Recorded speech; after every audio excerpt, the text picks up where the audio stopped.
Well, welcome along to this Zoom call where I am joined by the wonders of modern technology by David Smith, solicitor and landlord and tenant law expert. And David, so much has changed since we came to see you at Anthony Gold just before lockdown, when we talked to you on a normal camera setup in person. About the challenges that we're going to face landlords over lockdown.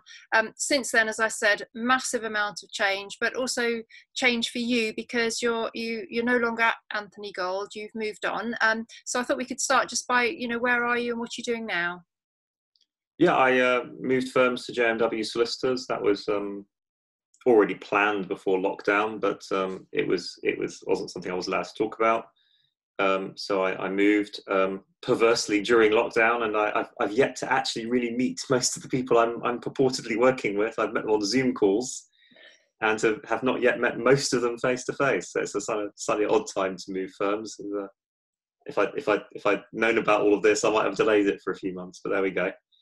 In terms of what I'm doing, much the same stuff, and it's an expanding and forward-looking firm, which is really good. Well, fantastic. And you're still very active on Property Tribes, and we're always so grateful for your contributions. And it's just so great to have somebody of your level of knowledge on landlord and tenant law issues to join our discussion. So we're so glad that you're still part of our community. And today we're actually going to talk about something specific to you, David, because you've written a book, and you have written a book about GDPR for property professionals. Why did you think it was necessary to write a book? Do you think that there's confusion or lack of recognition of what an important issue this is in our sector? Oh wow, I'm not sure it's ever necessary to write a book, but I do seem to keep writing them. I was actually asked to write this book, so I've been interested in GDPR since it first appeared. It was obvious it was going to have an impact. And it's quite a different data protection regime. And if you start to think about it in a wider sense, there are, as technology gets more complex, really increasingly big data protection issues out there. So I saw somebody on Property Tribes casually saying, oh, they kept an eye on their tenant using a security camera, and things like Ring doorbells, allow you to keep an eye on your tenants in ways that we've never previously anticipated, but which all have effects in relation to people's personal data privacy. So data privacy is a bigger and bigger issue. And a lot of the stuff that's out there, of course, is quite generic in nature. It doesn't really talk to the property sector very much. So I was asked to write a book that both just talks about GDPR anyway, because most people don't understand it terribly well, but also tried to give it a bit more of a property flavour. I was very happy to do so for the reasons I've kind of outlined. So what I've really done, it's really just a book about GDPR, frankly, because all books about GDPR are about GDPR, but the examples within it and the way I've talked about it are more directly relatable to the property field. And it was originally written for lawyers, but I ended up actually writing it for letting agents and landlords, and gave examples that fitted right across the piece. Because all lawyer examples are really boring. There's only so many ways you can say lawyer has clients, and it gets boring after a while. Well, the thing is that there is a risk if you don't pick up on the boring stuff in any business. So it is really important to understand this. And I think there is some confusion about GDPR within the landlord community. Many landlords say, "Oh, well, my properties are fully managed by a letting agent, so I don't need to be worried about GDPR." And so on and so forth, and they're basically wrong, aren't they? They do need to be concerned about it. This is a really complicated area with GDPR, and what do you do if you're fully managed by an agent? But it depends, really. If you're fully managed by an agent and know nothing about the property and basically get a rent statement each month, then arguably you don't need to concern yourself with GDPR. If, however, you're fully managed by an agent and have copies of the tenancy agreements and have some awareness of what's going on, then you are collecting people's personal data. And therefore you do need to concern yourself with GDPR. It may well be that the agent will handle a lot of it for you, and the agent's privacy notices will cover you. but that doesn't absolve you of the requirement to protect personal data that you're collecting for a business purpose in line with the GDPR, and to treat it in line with the GDPR, and to register with the ICO. If you have one property, you are running it as a business. And I sympathise here, because the government is really bad about treating landlords as businesses. It treats them as businesses when it feels like it, and then doesn't treat them as businesses when it wants to tax them more money. But for GDPR purposes, landlords are businesses, and therefore they are collecting data for a business context. It's not within the allowed exemptions, and my view is that all landlords need to register with the ICO. It's not exactly a huge amount of money. Mm. No, quite. It's a matter of, I don't know, 45, 50 pounds a year, and of course tax deductible as well. What would you say, you know, are the key things that landlords need to understand about GDPR? I mean, obviously, if they're doing it on a much more professional level, then obviously your book goes into a lot greater detail, but we don't have time for that today. So what would you kind of say are the key things to be aware of?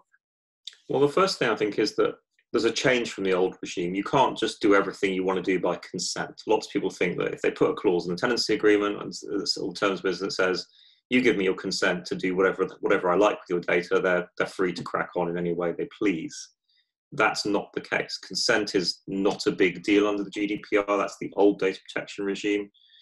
So, and then the second point about it is you need to think about what you're doing with the data, whether it's reasonably necessary to do that, and what your justifications are. So a lot of people seem to think they can do whatever they want, again, with data that they've acquired, and that's just not true. You can't, for example, run a security camera and keep all the data because you feel like it. You have to have a purpose behind that. You have to have a reasoning behind that. You have to justify it. And presumably you have to put up notices and let the tenants know. And the tenants must be aware of it. There's various codes of practice around that. Mm-hmm. The next thing I think people think about is deletion. There tends to be quite a monolithic approach to deletion by landlords. It's either they're keeping everything or they're keeping nothing. The GDPR is more nuanced than this. You should only keep the personal data you need to keep. So, for example, people often say, well, I need to keep evidence that the property was an HMO, for example, for the purposes of planning. Fine, but that doesn't mean that you need to keep copies of the tenant's passport. It doesn't require you necessarily to keep copies of the tenant's bank details. So people need to be much more segmented about what they're hanging on to and what they're not hanging on to. And then the last point I think is probably useful just to bear in mind here is security. I see far too many things where people are casually firing emails around and not thinking about who they're emailing to and about what. And equally, if you're keeping paper records, making sure you're disposing of them properly. You know, you wouldn't expect me to take letters from clients and chuck them in my bin. You would expect me at the very least to shred them. And lo and behold, under my desk you will find a pretty high class shredder that gets plenty of use. So people need to think carefully about destruction and deletion as well. I mean, there are lots of other parts of the GDPR, but I think those are other things where you tend to see a lot of mistakes again and again and again. Because the fines for non-compliance are quite significant, aren't they? Yeah, but I think we should be realistic. The ICO is not generally in the business of being an aggressive regulator. It doesn't. I mean, it can fine a lot of money, and it has gone after Google. Google's been gone after recently. British Airways has just been fined a large sum of money. So it is possible for it to produce very big fines. It will try really hard not to. But if you've demonstrated complete disregard for the GDPR, then it does have the power to issue fixed penalty notices, and it will. Mm. And for example, people who upload personal data onto the internet without due regard to that data will find themselves in trouble. And of course, the other point, of course, is that people can go straight to court and take civil claims against individuals who violated their data rights. And the courts are slowly but surely taking those on board. And the damages, the courts have now decreed, the High Court recently decreed that damages are not just based on the actual monetary loss, they are based on the damage to feelings caused by the loss of control over personal data. So leaving aside what the ICO might do to you, the simple reality is that more and more people are aware generally of the use of their personal data. and they are more likely to litigate around it. That's very interesting. Just curious, what kind of law does that come under, David? Well, that's specifically set out within the Data Protection Act 2018 and the GDPR itself. So it's not contract law or tort law. It's a freestanding right of claim on the basis of a statutory breach. David, what about privacy notices? Where do they fit in for landlords and as part of the landlords' GDPR protocols? Sure. So privacy notices come from, there's a set of rights. So the way the GDPR actually works is what it's trying to do is give people rights over their information, but without giving them a right of ownership over their information. Because of course, lots of companies collect your data, process it, and then make money out of it. And, you know, big search engines, and there is a value and purpose to that. So the GDPR was trying not to stop that happening and to prevent there being a trade in personal information, particularly processed personal information, because it's just too difficult to get rid of that. But what it's trying to do is give people a set of rights that are a bit like ownership rights over their personal data. And one of the key rights is what's called the right to be informed, which is to have clear, transparent written information about what someone is doing and is going to do with your data, how they're going to do that doing, and for how long they're going to be doing it. And that is all required to be set down in what is commonly called, although there's no statutory reason, it's just commonly called a privacy notice. Mm-hmm. Yeah, I certainly wouldn't deal with a letting agent who didn't have one. It's important that they have one. Landlords really ought to have one as well. A number of people do now supply them, and of course you can get them off, you can get templates for them from the ICO's website.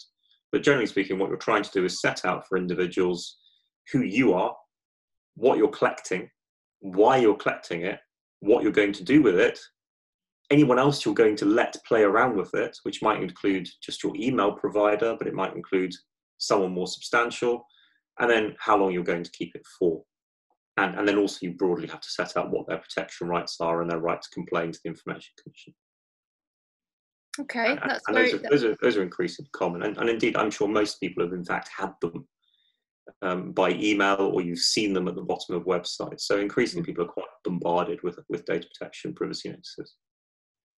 Yeah, indeed. And what would be best practice with regards to the privacy notice? Would you give a copy of it to the tenant at the start of the tenancy? Would you direct them to the link on your website? Or would you just let them know that you did have a privacy notice? What would be your advice there? You're required to give a privacy notice at the point of collecting the data. So not at the start of the tenancy. If you've taken data in order to do a credit reference, you should be giving a privacy notice then. Okay. You can either give it physically or you can direct people to a link. Again, I guess this will depend on your size and the type of business you're operating. If you're a large letting agent or a landlord with a couple of hundred properties, then you probably have a website, in which case your privacy notice should be on your website and you can direct people to the link. If you've got 2 properties, then I suspect your privacy notice will be printed out on a piece of paper and given to the tenant when you ask them for their data in order to do some referencing. But either is acceptable. So the GDPR tries quite hard not to be too prescriptive, and that's a deliberate strategy. It's irritating to some extent, especially for small businesses, which is one of the reasons I've written a book about it, because it doesn't give you clear rules to follow, but it gives sort of general outcomes or objectives that have to be met. But the advantage of doing it that way is it's future-proofed. So if we have new technologies coming along, then the GDPR should be able to adapt to those. And one of the reasons we've had to do all of this is that the old data protection regime just couldn't cope with the kind of modern technologies that allow us to have video calls or social media. Social media particularly is an avid collector of data and is not particularly well managed by the existing data protection regimes. Well, that's really helpful insights as always, David. So for those that want more information, they can go to David's book. I will put a link underneath the video where you can go and purchase his book. Thank you ever so much for joining us on this call, David. As always, it's funny because I'm in Guildford and you're just down the road from where I am. It's just incredible how everything's changed since we last spoke, which takes us right back to where we started. And very interesting times ahead in the private rented sector as well, and I'm sure you'll be giving us more commentary on that going forwards. Thank goodness that the government has lifted the August. That's very good news for the sector in the last day or so, isn't it? Yeah, they do seem to be now be pretty clear that it's going to end at that point. I think I'm concerned about the backlog and what that's going to mean and how it's going to be managed. But I think it would be interesting. Undoubtedly, this has changed a lot of the way a lot of businesses operate. I think it will change the PRS. I mean, even a simple thing like working from home, it's likely that people are going to really want to see that properties have high quality broadband connections, for example. Mm-hmm. And people, I think, will probably start looking to have spaces that, when they're looking at properties, they'll be looking for properties with spaces that can be easily made into work at home spaces. Mm-hmm. I'm very lucky to have a room available within my property that I can use to work at home, but that's not the case for everything. And I think that will certainly change the way that people approach rental stock, and will probably change the way that people set their rental stock up. I think you're absolutely right, and we're already seeing some trends towards, homes with office space, homes with gardens, or certainly flats with balconies. Access to green space is really important. We have a thread on that about on Property Tribes. I'll post it beneath this video because it's very interesting. Landlords need to understand what their clients want, and that is definitely changing. Quick question, David, because you are an expert in HMO law. What do you have a view on the future of HMOs? Because obviously COVID threw up a lot of issues concerning shared accommodation. We had threads on PT about tenants refusing to allow viewings, or tenants not in HMOs not observing lockdown, or having girlfriend, boyfriend coming to stay during lockdown. It did throw up quite a lot of issues. Do you think HMOs are still going to be a good way forwards for landlords post COVID-19? Yeah, I don't think it's going to make any difference, because we need HMOs for reasons that have got nothing to do with whether or not coronavirus is here. There's just not enough property at the right price point, so we'll still have HMOs. I think the difficulty with some of this is you can't get away from the fact that some people are just silly. Not to put too fine a point on it. You're always going to get a percentage of people who think that they're somehow magically immune from catching this illness, regardless of how they behave. You're going to get some people who think that if you're within 100 yards of them and you look at them funny, you've just given it to them. So there's always going to be a percentage of difficult people. But I don't really see that sensible HMO living in reasonably structured HMOs is that much altered by coronavirus, save for the stupid behaviour of certain individuals.